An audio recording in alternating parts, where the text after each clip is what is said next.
그럼 논문의 출판 과정은 어떻게 될까요? 일단 첫 번째로 논문을 준비를 하셔야겠죠. 원고를 준비를 영어로 하시고 그 다음에 그 저널을 어떤 저널에다가 제 논문을 출판할지에 대해서 선택을 하는 과정이 있어야 되고요. 그 다음에 원고를 이제 타겟 저널 설정이 완료되셨으면 이제 타겟 저널에서 요구하는 형식이나 뭐 사항이 있어요. 그것에 맞춰서 원고를 수정하는 과정이 있어야겠고요. 그게 완료가 되면 커버 레터라는 거를 이제 꼭 작성을 대부분의 경우에는 해야 되거든요. 그래서 이제 편지를 쓰시고 또 리뷰어가 누가 될지에 대해서 저희가 이렇게 제안을 하는 경우도 많아요. 그런 경우에는 후보 리스트를 잘 전략을 짜서 전략적으로 초이스를 해서 제안을 하셔야 되고요. 그 다음에 또 기타 다른 저널의 요구사항을 충족한 후에 드디어 서브미션을 합니다. 그러면 이제 3, 4개월 후에 보통 이제 수정 후 다시 제출이 가장 비일비재하게 일어나는 일이고요. 그 다음에 아예 이 단계에서 그냥 억셉이 되거나 아니면 뭐 리젝이 되는 경우 저처럼 있고요.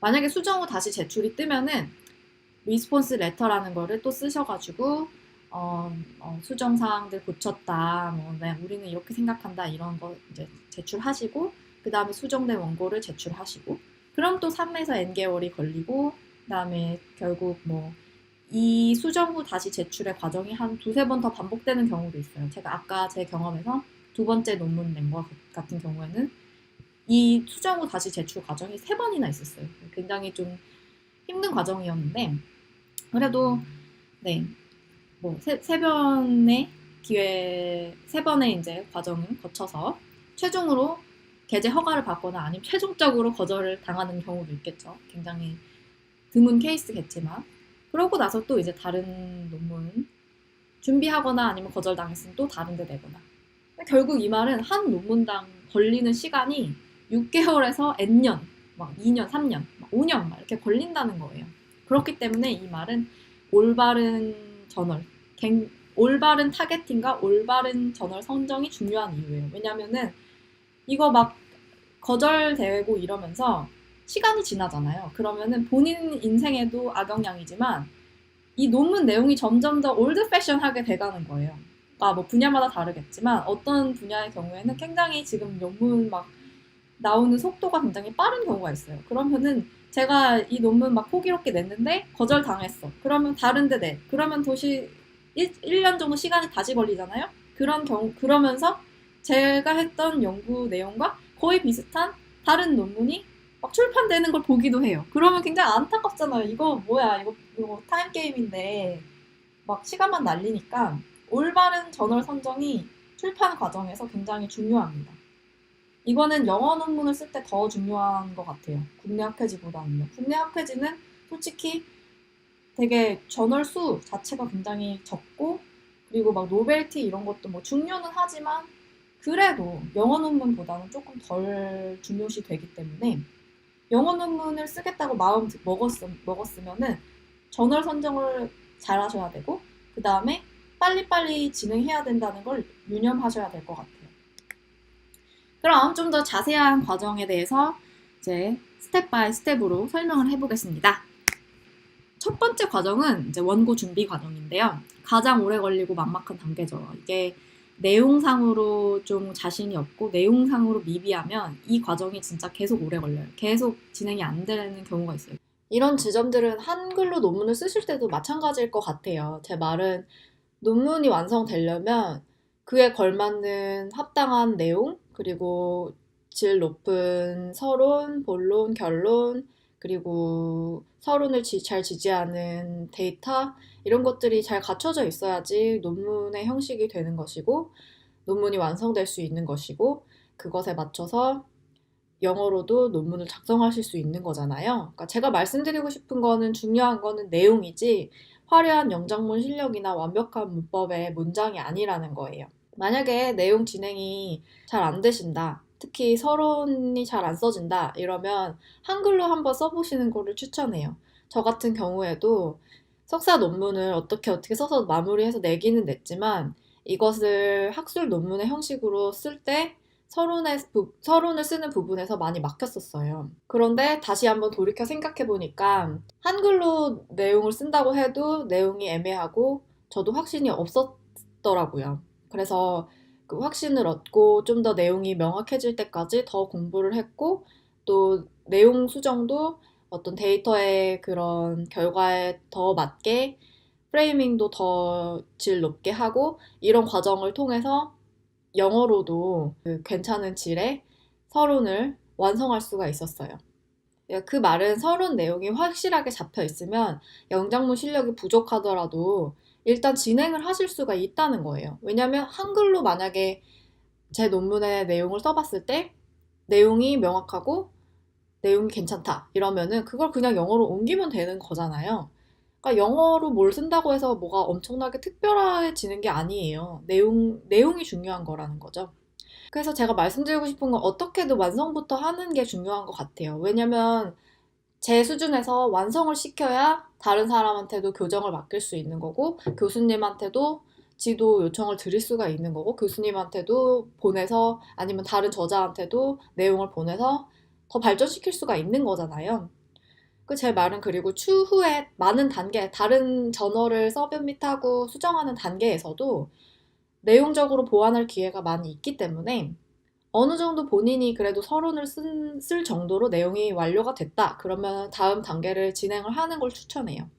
이 부분에서 너무 완벽주의에 빠져갖고 계속 서론만 고치고 있으면은 이게 진행이 안 되거든요. 그러니까 어떻게든 이제 형식에 맞춰서 그리고 어느 정도 질을 맞춰서 논문의 형식을 완성하면 이제 다른 사람한테 교정을 받거나 지도 교수님의 지도를 받는 그런 단계로 체인지를 하셔야 합니다. 이 단계에서 이제 너무 많이 한글 논문을 인용하는 것은 좀 지양할 필요가 있어요. 왜냐면 만약에 한글 논문 내용이 그러니까 비슷한 내용의 다른 영어 논문의 내용과 동일한 내용을 다루고 있다면 저라면 영어 논문을 인용할 것 같아요.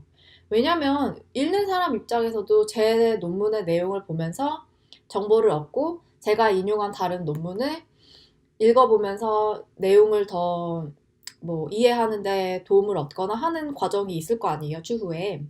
근데 아까 제가 말씀드렸듯이 영어 논문의 독자는 영어 사용이 가능한 전 세계 독자들이잖아요. 그럼 제가 한글 논문을 너무 많이 인용해 놓으면 한글을 읽을 수가 없잖아요. 그러니까 사실 어떻게 보면 어떤 독자의 입장에서는 한글 논문을 많이 인용한 부분의 내용을 다시 확인해 볼 수 있는 기회가 없는 거예요. 한글을 모르기 때문에요. 그렇기 때문에 되도록이면 영문으로 된 논문을 인용하는 것을 추천하고요.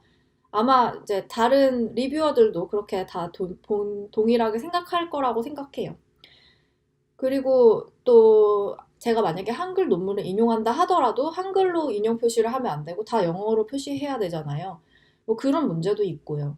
그리고 한글 논문은 진짜 꼭 필요한 경우에만 저는 인용했던 것 같아요. 예를 들면 제가 뭐 어떤 검사 도구를 썼는데 그 검사 도구를 한국에서 개발했다던가 저희 같은 경우 이제 한국 사람 대상으로 연구를 했으니까 검사 도구가 한글로 된 거였겠죠. 그리고 그 도구의 출처가 한국에서 만든 거니까 그런 경우에는 꼭 이제 한국 자료를 인용할 수밖에 없으니까 인용을 했던 것 같아요. 근데 다른 경우 내용적인 부분이나 이런 이론적인 부분은 영어 자료를 대부분 인용했던 것 같아요. 영어 논문을 준비할 때는요.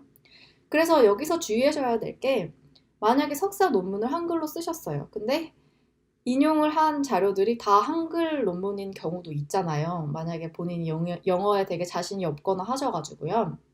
그런 경우에는 좀 오래 걸릴 거예요. 수정하는데. 영어 논문으로 바꿔서 제출할 때 영어 자료로 한글 인용 자료를 좀 바꾸는 과정도 경우에 따라서 필요하기 때문에 이럴 때 시간이 많이 걸리니까 주의하시고요. 영문 교정은 필요하면은 받으세요. 그래서 제가 만약에 엄청 영장문 실력 부족하고 영문법에 자신이 없다 하면은 받는 것도 좋은 것 같아요. 저 같은 경우는 에디티지에서 영문 교정을 받은 적은 있는데요. 논문 원고 같은 경우에는 에디티지에서 서비스를 받지는 않았어요. 왜냐면은 내용이 너무 많아서 돈이 너무 많이 들더라고요.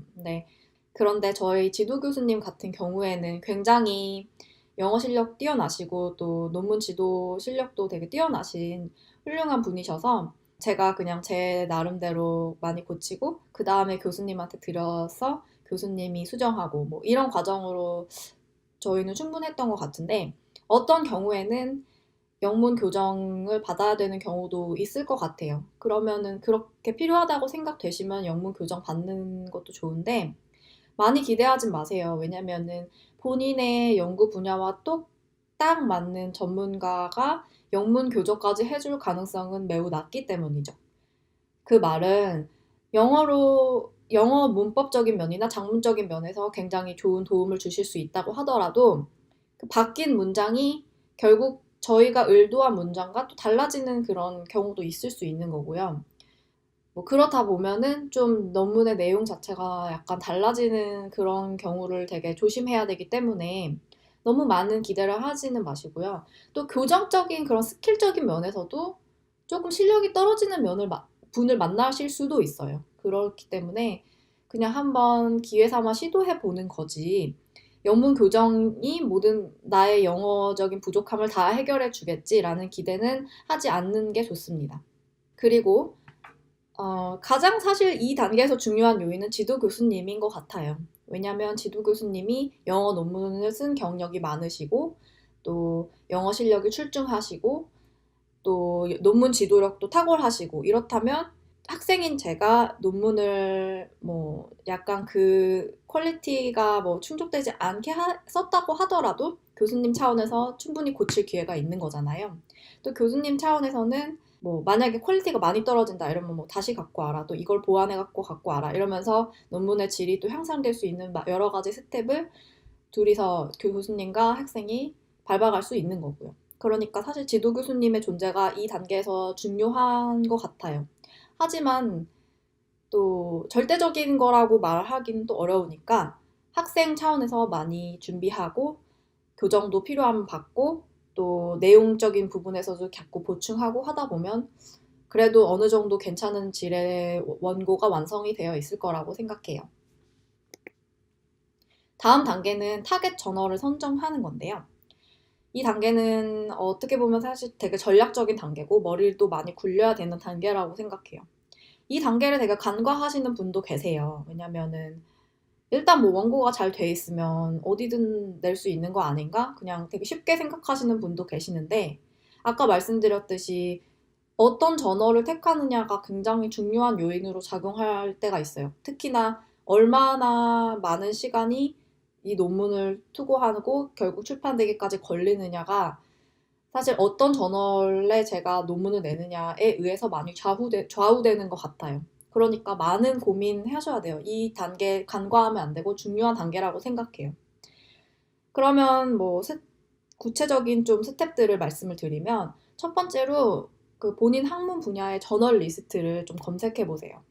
저 같은 경우에는 SCI 메고 뭐 어떻게 읽는지 잘 모르겠는데 이 사이트를 이용하는데요. 이 사이트에 보면 예를 들어 뭐 본인의 분야가 뭐 소셜 사이콜로지다 이러면 소셜 사이콜로지를 SCMI 메고에 검색한 다음에 그 분야의 저널들이 뭐가 있고 뭐 순위별로 뭐 임팩트 팩터가 어떻게 되고 뭐 임팩트가 어느 정도 있고 이런 것들이 이렇게 잘 정리가 돼 있거든요. 제가 링크 달아드릴게요.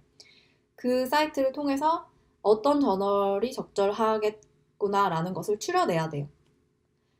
보시면은 뭐 예를 들면 뭐 사이언스나 네이처 같은 그런 굉장히 유명한 저널도 제 분야에 이렇게 겹쳐서 나오는 경우도 있고 또 아니면 사이언스 네이처까지는 아니어도 뭐 그거보다는 조금 더 스페시픽한 주제를 다루지만 굉장히 많은 사람들이 보고 유명한 그런 저널들이 아마 탑에 이렇게 리스트업 돼 있을 거예요. 근데 뭐 탑 저널에 이렇게 도전하는 거는 좋은데 코스트 앤 베네핏이 있다는 걸 아셔야 돼요. 이 말은 탑 저널에 기고를 해서 만약에 리젝이 됐다 이러면은 아까 말씀드린 대로 수개월의 시간이 소요되는 것이고 그런 사이에 제 연구의 내용이 아웃데이트드 되고 그 아웃데이트드 된 만큼 다시 또 참고 문헌 새로 나온 거 업데이트하고 내용도 바꾸고 뭐 이런 시행착오의 과정을 겪어야 한다는 걸 의미하잖아요.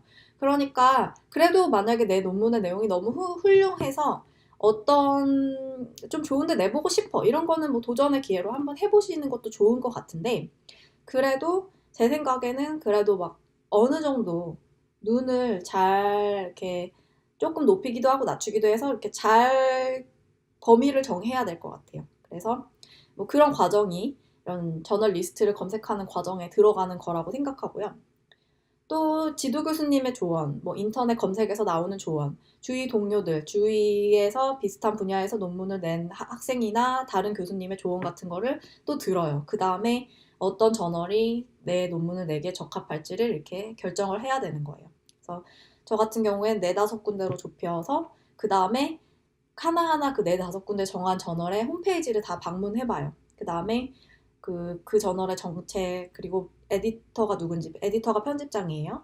그리고 리뷰어 리스트는 어떻게 이렇게 공개가 돼 있는지, 그리고 혹시 스페셜 이슈라는 게 있는지, 특별호를 발간하는 지, 그리고 뭐 블라인드 리뷰를 하는지 안 하는지, 그리고 뭐 출간 시작 연도가 언제인지, 이 저널의 역사는 어느 정도 되는지, 그리고 타 논문들이 어느 정도 기간 내에 출간됐는지, 또 출간은 1년에 몇 번 되는지 등등의 엄청나게 많은 요인이 있죠. 이런 요인들을 하나하나 이렇게 눈팅을 해봐요. 눈팅을 해서 뭐 예를 들면 이 논문은 이 저널은 좋긴 좋은데 1년에 뭐 4번밖에 안 내네? 그러면은 사실 내가 논문을 내더라도 되게 오래 걸리겠네? 그래서 뭐 아웃되는 경우도 있고, 아니면 이 저널은 편집장이 뭐 나와 너무 다른 주제를 다루고 있네? 아니면 나랑 너무 반대되는 이론적 입장을 가지고 있네?